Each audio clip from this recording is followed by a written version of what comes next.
علی نواز کی موت نے اے عشق کے جنوں ڈرامے کے ریگولر ویورز کو بہت زیادہ اداس کر دیا ہے، لیکن اس سے زیادہ افسوس کی بات یہ ہے کہ اپنے باپ کی موت کے بعد بھی شہروز میں کوئی سدھار نہیں آیا۔ عافیہ علی نواز اپنے شوہر کے انتقال پہ غم زدہ تو ضرور ہے، لیکن اپنے بگڑے ہوئے بچے کے گناہ ماننے کو تیار نہیں ہے۔ پر اب وہ کچھ بھی کر لے، اپنے بیٹے شہروز کو سزا دلوانے سے نہیں بچا سکتی۔ جبکہ یہ نیوز سب کے لیے شاکنگ ہے کہ راحم علی نواز ایڈاپٹڈ نہیں بلکہ علی نواز کا ہی خون ہے، اس کی سگی اولاد ہے۔ اب علی نواز تو اس دنیا سے چلا جاتا ہے اپنے بیٹے شہروز کی وجہ سے، لیکن باپ کی موت کے بعد بھی شہروز کو ذرا برابر افسوس نہیں، شرمندگی نہیں کہ اس کا باپ اس کی وجہ سے آج اس دنیا میں نہیں ہے۔ اور پھر علی نواز کا جب جنازہ اٹھایا جاتا ہے، شہروز بھی آگے بڑھتا ہے دنیا والوں کو دکھانے کے لیے کہ اپنے باپ کا جنازہ اٹھا رہا ہوں، جبکہ اس کے دل میں اپنے باپ کے مر جانے کا ذرا برابر بھی غم نہیں ہے۔ تو راحم آگے بڑھ کے شہروز کو اپنے باپ کے جنازے کو ہاتھ لگانے سے بھی روک دیتا ہے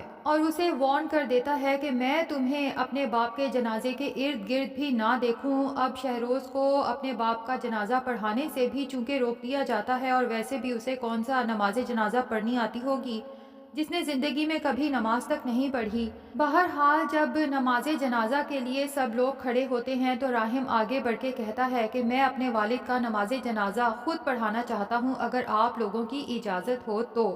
جبکہ شہروز اوپر ٹیرس سے یہ سب منظر دیکھ رہا ہوتا ہے تو راحم کو جنازہ پڑھاتے ہوئے دیکھ کر دل ہی دل میں شدید نفرت اور حسد محسوس کرتا ہے اور فیصلہ کر لیتا ہے کہ اب اس راحم اور اس کی بیوی کی اس گھر میں کوئی جگہ نہیں ہے۔ لیکن اگلے دن جب وکیل علی نواز کی وصیت لے کے آتا ہے اور سب کے سامنے پڑھ کے سناتا ہے تو شہروز اور اس کی ماں تو ہکا بکا رہ جاتے ہیں، کیونکہ علی نواز نے مرنے سے پہلے اپنی تمام جائیداد کا 80% راحم کے نام کر دیا ہے اور یہ گھر بھی راحم کے نام ہے۔ عافیہ علی نواز اور شہروز کے نام 20% کے شیئرز اور ایک چھوٹا سا اپارٹمنٹ آیا ہے، اور یہ بھی لکھا ہے کہ میری موت کے بعد یہ لوگ اس گھر میں نہیں رہیں گے، جبکہ اس گھر میں صرف راحم اور اس کی بیوی رہیں گے۔ اور پھر اگلی نیوز تو شہروز اور عافیہ کے لیے بہت ہی زیادہ شاکنگ ہوتی ہے، جس میں علی نواز یہ ڈکلیئر کر دیتا ہے کہ میں نے یہ سچائی آج تک اپنی عزت کی خاطر ساری دنیا سے چھپا کے رکھی، لیکن راحم ایڈاپٹڈ نہیں بلکہ میری سگی اولاد ہے،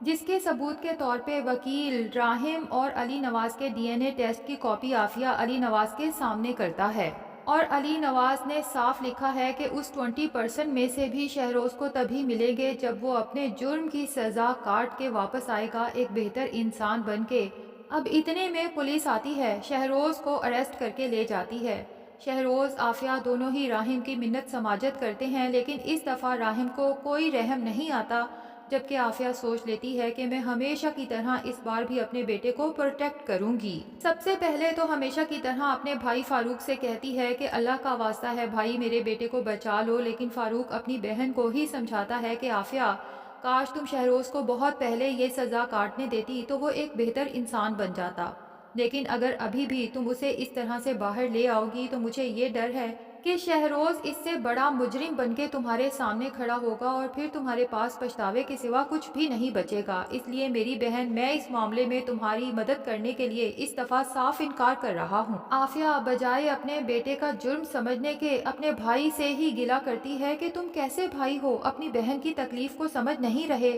دوسری طرف شہروز کا بھی تھانے میں برا حال ہے اور جلد سے جلد تھانے سے نکلنے کے لیے بے قرار ہے۔ اب شہروز کا کیس چونکہ عدالت میں چل رہا ہے تو عافیہ وہاں بھی راحم سے کہتی ہے کہ چاہے ساری دنیا میرے بیٹے کے خلاف ہو جائے میں پھر بھی اپنے بیٹے کے ساتھ کھڑی ہوں۔ راحم کو تو عافیہ علی نواز پہ افسوس ہوتا ہے کہ کاش یہ تھوڑی سی شہروز کی تربیت پہ توجہ دے دیتی تو میرا باپ شاید اس طرح سے اس دنیا سے نہ جاتا۔ بہرحال راحم بھی فیصلہ کر چکا ہے کہ اس بار شہروز کو اس کے جرم کی سزا دلوا کے ہی رہوں گا، کیونکہ اس کے بابا کی مرنے سے پہلے یہی خواہش تھی کہ شہروز ایک مجرم ہے اور اس کے کیے کی سزا اسے ضرور ملنی چاہیے۔ اب عافیہ کے مائنڈ میں جو پلان چل رہا ہے اس پہ عمل کرتے ہوئے وہ شمسی کو جمال کے پاس بھیجتی ہے جو جیل میں اس سے ملاقات کے لیے جاتا ہے اور موبائل میں شہروز کی پکچر دکھاتے ہوئے کہتا ہے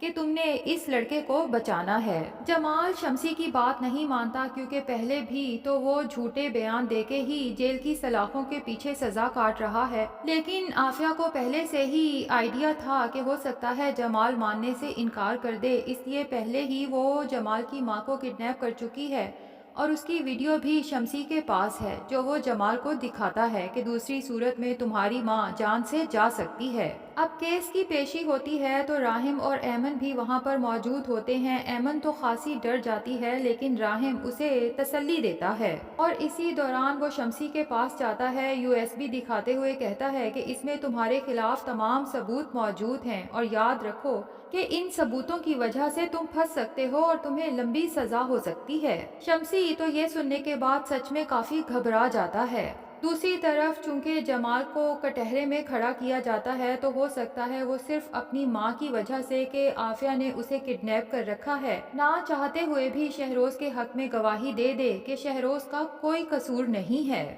اب عدالت اگلی پیشی دے دیتی ہے اور باہر پریس جمع ہے، لیکن عافیہ علی نواز پریس والوں کو دھکم پیل کرتے ہوئے وہاں سے نکل جاتی ہیں کیونکہ وہ ان کے کسی سوال کا جواب دینا نہیں چاہتی۔ اگلی پیشی پہ جب ایمن کو کٹہرے میں کھڑا کیا جاتا ہے اور سامنے کٹہرے میں شہروز کو کھڑا دیکھ کے اسے شدید افسوس ہوتا ہے، اسی لیے عدالتی نظام پر ہی طنز کرتے ہوئے کہتی ہے کہ کیا فائدہ سچ بولنے کا جب ہمارے نظام میں سچ کوئی معنی ہی نہیں رکھتا، بلکہ الٹا جھوٹ بولنے والا ہمیشہ بچ کے چلا جاتا ہے اور سچ بولنے والا بیچارہ اپنے سچ کی وجہ سے ہی مارا جاتا ہے۔ اب راہم کو بھی لگتا ہے کہ اس طرح سے تو یہ کیس سلجھنے والا نہیں ہے کیونکہ عافیہ علی نواز بہت شاطر کھلاڑی ہے جو ایک طرف تو اپنے بیٹے کو بچانے کے لیے جھوٹے گواہ تیار کر چکی ہے اور دوسری طرف اپنے بیٹے کے خلاف تمام ثبوت بھی ختم کر چکی ہے جس کے ذریعے ثابت کیا جا سکے کہ شہروز ایک بہت بڑا کرمنل مائنڈڈ انسان ہے۔ تو اب راہم ہی اپنے دماغ کو لڑاتے ہوئے پولیس آفیسر سے بات کرتا ہے کہ شہروز کی ہتھ کڑیوں کو کھول دیا جائے۔ راہم کو پتا تھا کہ شہروز کی ہتھ کڑی کو جیسے ہی کھولا جائے گا تو شہروز یہاں سے بھاگنے کی کوشش کرے گا اور یہی بات اس کے خلاف ثبوت بن جائے گی۔ اب یوں ہی ہوتا ہے جیسے ہی پولیس آفیسر اس کی ہتھ کڑی کھولتا ہے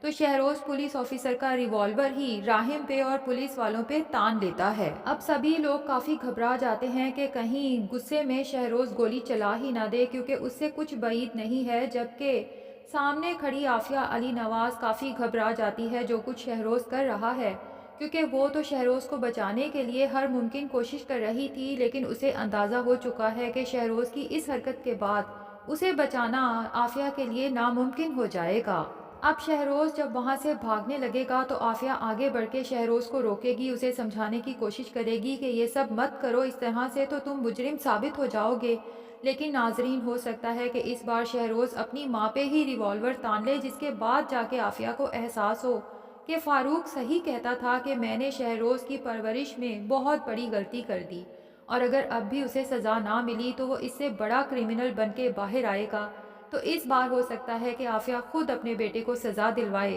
اب دیکھنا یہ ہے کہ کیا شہروز بھاگنے میں کامیاب ہو جاتا ہے یا پھر اسے سزا ہوتی ہے اور عافیہ کو بھی اپنی غلطیوں کا احساس ہوتا ہے۔ تو ناظرین آپ کو آج کی ایپیسوڈ کیسی لگی کمنٹ سیکشن میں ضرور بتائیں۔ ویڈیو پسند آئی ہے تو لائک اور چینل کو سبسکرائب بھی ضرور کر لیں۔